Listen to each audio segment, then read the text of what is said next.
우리는 성경 속의 역설들이라는 설교 시리즈로 말씀을 나누고 있습니다. 그래서 지난주에는 그 첫 번째 시간으로 마태복음에 나오는 포도원의 농부 비유를 통해서 나중된 자가 먼저 된다라는 제목으로 말씀을 드렸습니다.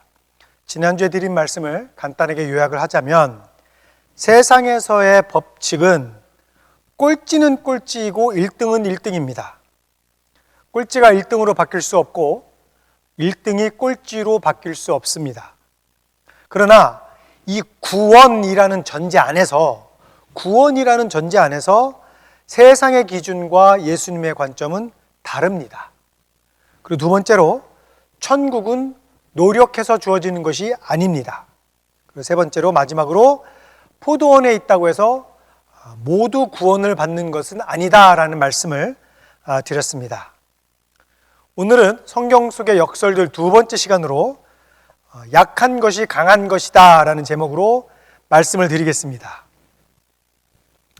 세상 사람들은 약한 것을 단점이다라고 여깁니다. 단점이라고 여겨요. 그래서 자신의 약함을 드러내는 것을 좋아하지 않습니다. 그래서 자신의 장점을 최대한 이용하라라는 말이 있어요. 이 말은 자신이 잘할 수 있는 것, 즉 자신의 장점을 드러내는 것이 그런 것에 더 집중하라라는 그런 말입니다. 또는 자신의 약점을 보완할 방법을 찾아야 한다라고 말합니다. 이 말은 상대에게 자신의 약점을 드러내지 말라라는 말이에요. 왜냐하면 자신의 약점이나 약함이 드러나면 세상은 그것을 공격하려고 하기 때문입니다. 그러나 성경은 세상의 이런 논리에 역설적으로 오히려 자신의 약함을 드러내라고 말합니다. 그리고 그것을 자랑하라고 말합니다. 고린도후서 12장을 보면 바울도 이제 자신의 여러 약한 부분을 이야기를 하는데 가감없이 아주 숨기지 않고 그렇게 드러내는 것을 우리가 볼 수 있습니다. 그는요, 자신의 약함을 대충 이렇게 얼버무려서 말하지도 않았습니다. 또한 마지못해서 이렇게 이야기하지도 않았습니다. 그는 조금도 주저하지 않고 자신의 약함을 자랑했습니다. 그래서 고린도후서 12장 7절부터 10절에서 그가 이렇게 말했습니다. 내가 받은 엄청난 계시들 때문에 사람들이 나를 과대평가하는지도 모릅니다.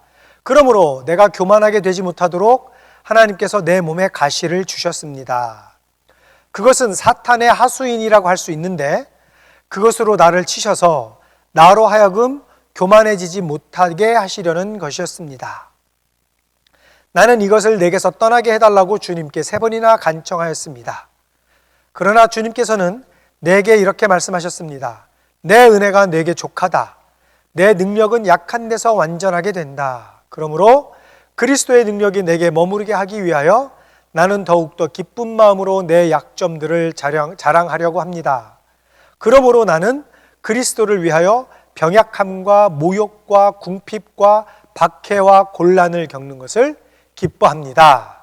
내가 약할 때 오히려 내가 강하기 때문입니다. 그 당시 고린도 지역의 문화는요, 오늘날의 문화와 크게 다르지 않았습니다.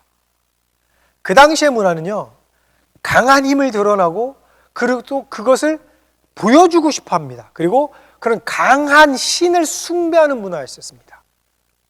바울은 이렇게 힘을 숭배하는 그 문화의 도시에 살면서 그 사회의 논리와는 다르게 자기의 연약함을 자랑하고 있습니다.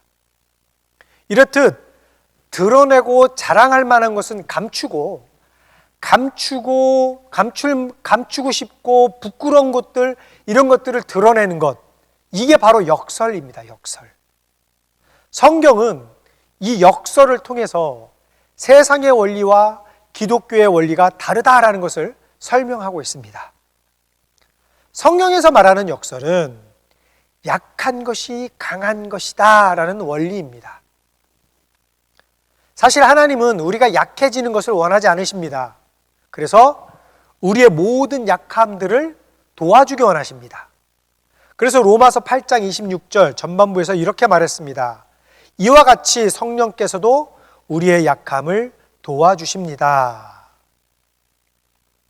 이렇게 분명히 하나님은 우리의 약함을 도와주실 것이고 또 우리가 약해지는 것을 원하지 않으신다라고 말씀하셨는데, 그러면 우리가 좀 전에 읽었던 이 고린도후서 12장에서 우리가 약할 때 오히려 강해진다라는 이 말은 이건 도대체 무슨 말일까요? 그래서 이 약한 것이 강한 것이다라는 의미에 대해서 오늘 말씀을 드릴 건데요. 약한 것이 강한 것이다라는 것의 의미, 첫 번째, 우리가 약할 때 강하신 하나님이 일하신다는 의미입니다. 우리가 약할 때 강하신 하나님이 일하십니다. 성경을 보면 성경에는 우리들처럼 약한 사람들의 이야기로 가득 차 있습니다. 우리가 그 예로 오늘 그 고린도 전후서를 집필한 바울의 이야기를 한번 들어보겠습니다. 일반적으로 우리가 바울의 약함에 대해서 이야기를 할 때 좀 전에 읽어봤던 고린도후서 12장 7절 말씀처럼 가시에 대한 언급을 많이 하잖아요. 그래서 그가 이것을 고쳐달라고 하나님께 3번이나 기도하였지만 하나님은 3번 모두 아니다라고 대답하시면서 그의 요청을 거절하심으로써 계속해서 바울이 연약함을 유지하게 하셨습니다. 그래서 우리는 바울의 약함이 신체에 있는 것이다 라고 생각할 수 있습니다. 그런데요, 사실 바울은요, 신체에만 연약함이 있는 것이 아니었습니다. 바울은 가는 곳마다 그곳의 사람들에게 핍박당하고 얻어맞고 박해를 당하였습니다. 즉 어디를 가든지 그는 약자의 자리에 있었다라는 이야기예요. 그래서 고린도 전서 4장 11절부터 13절에서 이렇게 말했습니다. 우리는 바로 이 시각까지도 줄이고 목마르고 헐벗고 얻어맞고 정처 없이 떠돌아다닙니다. 우리는 우리 손으로 일을 하면서 고된 노동을 합니다. 우리는 욕을 먹으면 도리어 축복하여 주고 박해를 받으면 참고 비방을 받으면 좋은 말로 응답합니다. 우리는 이 세상의 쓰레기처럼 되고 이제까지 만물의 찌꺼기처럼 되었습니다. 만물의 찌꺼기처럼 되었대요. 그리고 이 세상의 쓰레기처럼 살았다라고 이야기를 하고, 보세요. 12절 말씀에 보면 선교 활동을 하기 위해서 자기 손으로 일을 하면서 노동을 했대요. 왜냐하면 선교 비용을 벌어야 했기 때문에. 이렇게 약하디 약한 바울이었습니다. 그런데요, 이것뿐이 아닙니다.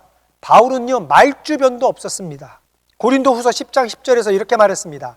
바울의 편지는 무게가 있고 힘이 있지만 직접 대할 때에는 그는 약하고 말주변도 변변치 못하다 하고 말하는 사람들이 있습니다. 이런 것들을 종합해 올 때 바울은 많은 부분에서 연약했고 하나님이 바울을 이렇게 연약하게 두셨다라는 것을 우리는 알 수 있습니다. 그리고 예수님은 어떠셨습니까? 하나님은요, 당신의 아들 예수님조차도 약하게 하셨습니다. 예수님은 인간이 되셔서 이 땅에서 연약한 인간으로 살아가는 그런 연약함을 취하셨습니다. 왕 중에 왕이셨던 분인데 그 예수님이 종의 모습을 취하셨잖아요. 빌립보서 2장 7절부터 8절에서 이렇게 말했습니다. 오히려 자기를 비워서 종의 모습을 취하시고 사람과 같이 되셨습니다. 그는 사람의 모양으로 나타나셔서 자기를 낮추시고 죽기까지 순종하셨으니 곧 십자가에 죽기까지 하셨습니다. 예수님은 인간의 몸으로 이 세상에 계실 때 너무 연약하셔서 자기를 구원하실 수 있는 분, 즉 아버지 하나님께 눈물로 기도를 드렸던 분이에요. 히브리서 5장 7절 앞부분에서 이렇게 말했습니다. 예수께서 육신으로 세상에 계실 때에 자기를 죽음에서 구원하실 수 있는 분께 큰 부르짖음과 많은 눈물로써 기도와 탄원을 올리셨습니다. 여러분, 기도와 간구는요, 나약함의 표시입니다. 나의 힘과 능력으로는 아무것도 할 수 없으니 강하신 하나님께서 나의 부족함을 도와달라고 그렇게 의탁하는 것이, 그것이 기도입니다. 즉 자신의 나약함과 무능함을 인정하는 행위가 기도라는 거예요. 여러분, 우리가 기도하지 않고 신앙생활을 하고 있다면 그건 교만한 것입니다. 아직 자신에게 힘이 있다고 생각하는 사람들인 거죠. 그래서 나는 기도하지 않고 내가 갖고 있는 힘으로 나는 살아갈 수 있다라고 착각하는 사람들. 교만한 거잖아요. 기도가 없는 신앙생활은요, 내가 교회는 나오지만 하나님은 믿지 않는 겁니다. 그래서 예수님도 육신을 입고 계시던 그 세상에 계시는 동안에 하나님께 눈물로 기도와 간구를 하셨잖아요. 그렇게 하셨어야만 됐어요. 예수님도 약하셨기 때문에. 그만큼 이렇듯이 예수님이 당신의 연약함을 아셨기 때문에 하나님의 강함이 그 예수님의 그 약함 안에서 온전하게 된 거잖아요. 그래서 고린도후서 13장 4절 상반절에서 이렇게 말했습니다. 그분은, 예수님은 약하셔서 십자가에 못 박혀 죽으셨지만 하나님의 능력으로 살아계십니다. 약함으로 십자가에 달려 죽으시는 것 외에 예수님에게 다른 방법이 있었겠습니까? 그분은요, 십자가에 달려서 돌아가시기 위해서는요, 약해져야만 했어요. 그 방법밖에 없었던 거예요, 예수님한테는. 그리고 이 연약함은 예수님을 향한 하나님의 뜻이었습니다. 성경은요, 바울과 이 예수님의 예 말고도 다른 사람들의 약함에 대해서 굉장히 많이 언급하고 있었습니다. 몇 가지 예를 들어볼까요? 야곱의 아들 요셉. 그는요, 자기의 꿈을 자랑하다가 형들에 의해서 애굽으로 팔려갔어요. 베드로는 예수님을 3번이나 부인했습니다. 그처럼 세상을 살면서 실패한 사람이 없습니다. 바울이 양아들처럼 여기던 디모데, 그도 건강이 안 좋았습니다. 그런데 감사한 것은 이러한 연약한 자들을 통해서 하나님의 사역이 계속되고 있었다라는 거예요. 요셉이요? 그렇게 연약했던 요셉이 어떻게 됐습니까? 애굽의 총리가 되었고 그들은 결국 이스라엘 백성을 배고픔에서 구해 주었습니다. 바울은요, 신약 성경의 대부분을 집필하였습니다. 베드로는요, 초대교회의 시작이 되었습니다. 그리고 디모데는 바울의 사역을 이어갔습니다. 이처럼 우리가 가장 약할 때에 주님이 일하실 것이고요, 분명히 연약한 우리를 향한 계획과 목적이 있다는 사실에 우리는 감사해야 합니다. 그러므로 우리의 연약함 때문에 우리의 자신의 힘으로 아무것도 할 수 있는 것은 없지만, 대신에 우리의 연약함 때문에 우리를 통해서 역사하시는 강하신 하나님을 우리는 경험할 수 있다라는 말입니다. 그리고 약한 것이 강한 것이다 라는 의미 두 번째, 우리가 약할 때 강하신 하나님을 의지하라는 것입니다.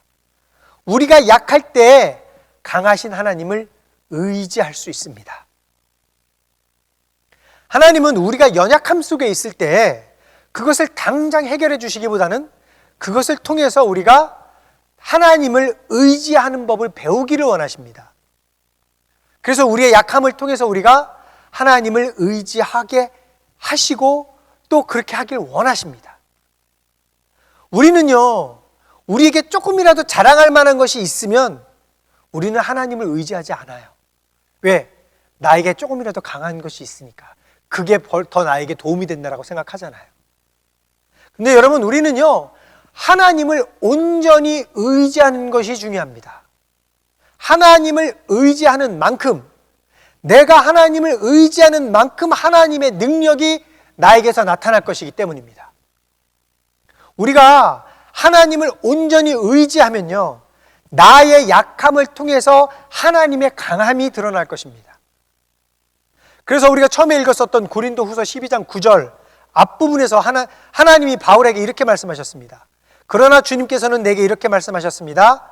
내 은혜가 너에게 족하다. 내 능력은 약한 데서 완전하게 된다.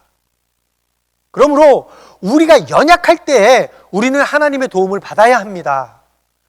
우리가 하나님께 도움을 청하면 강하신 하나님은 우리의 연약함을 절대로 버리지 않으십니다. 예수님이 우리에게 해주셨던 약속 중에서 가장 위로가 되는 말씀이 뭐냐면요, 마태복음 28장 20절 말씀이에요. 뭐예요? 세상 끝날까지 항상 우리와 함께 하시겠다는 그 약속. 이 세상이 끝나는 그날까지 주님이 나와 함께 하시겠다라고 약속하셨단 말입니다. 그래서 하나님이 신명기 31장 8절에서도요 이렇게 약속하셨습니다.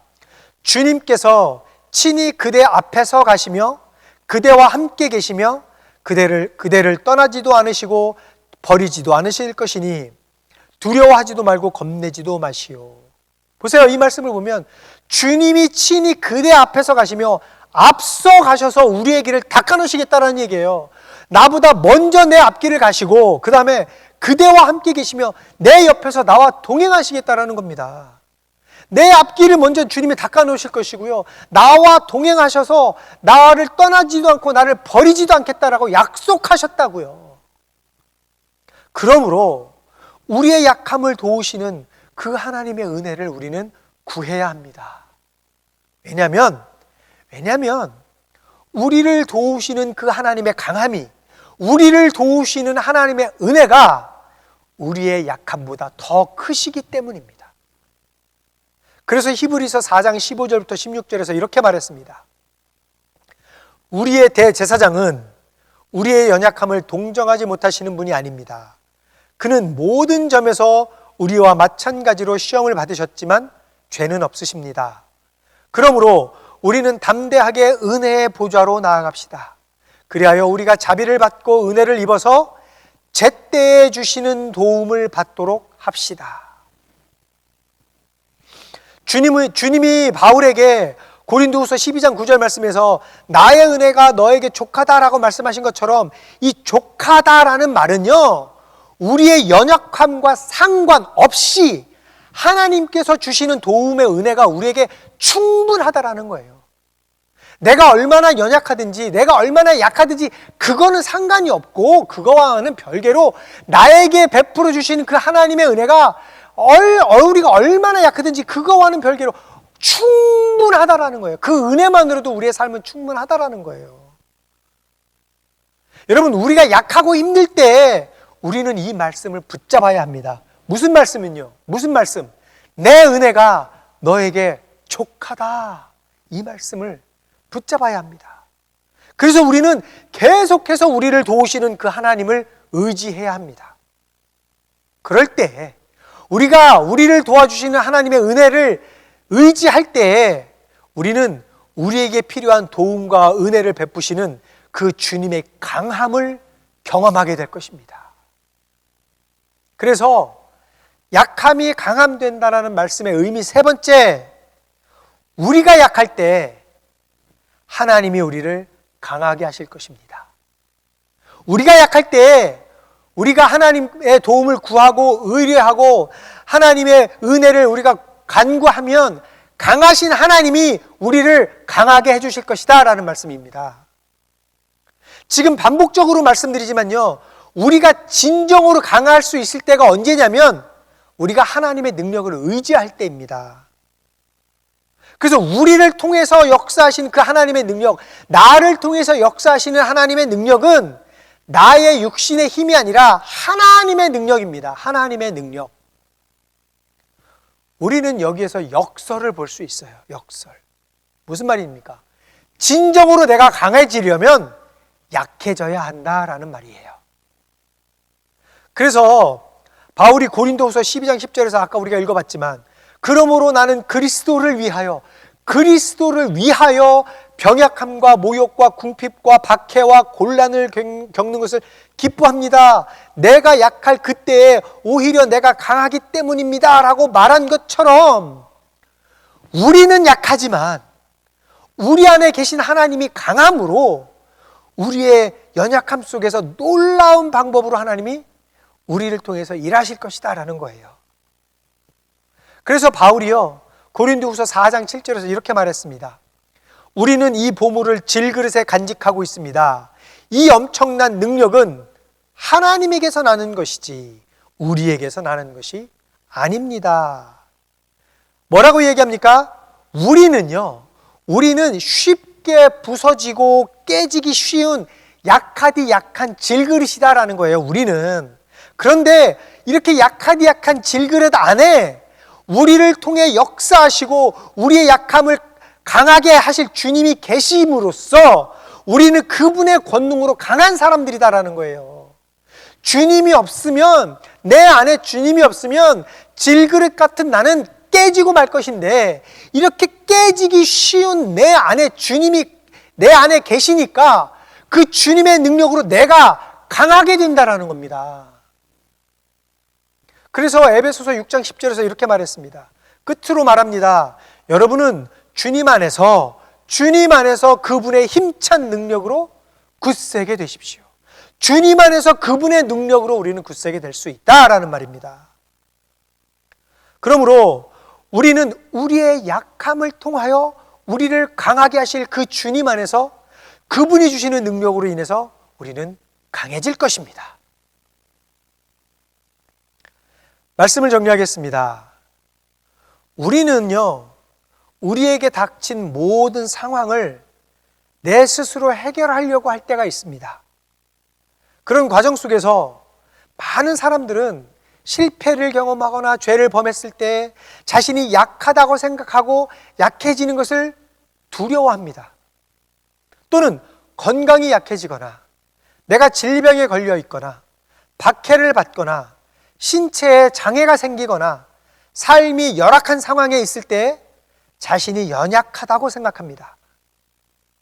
우리가 이렇게 생각하는 것은 이 모든 것들 위에 계시고 이런 약한 것들보다 더욱 강하신 하나님을 내가 신뢰하지 않기 때문입니다. 그래서 우리가 짊어지고 있는 이 짐들을 도저히 내가 감당할 수 없다고 느껴질 때 비로소 예수 그리스도의 강함을 우리는 알게 될 것입니다. 우리가 우리 자신에 대한 의존을 멈추고 예수님을 의지할 때에 비로소 우리는 강해질 수 있습니다. 그래서 우리가 좀 전에도 읽어봤지만 히브리서 4장 16절에서 이렇게 말했습니다. 다시 읽어드릴게요. 그러므로 우리는 담대하게 은혜의 보좌로 나아갑시다.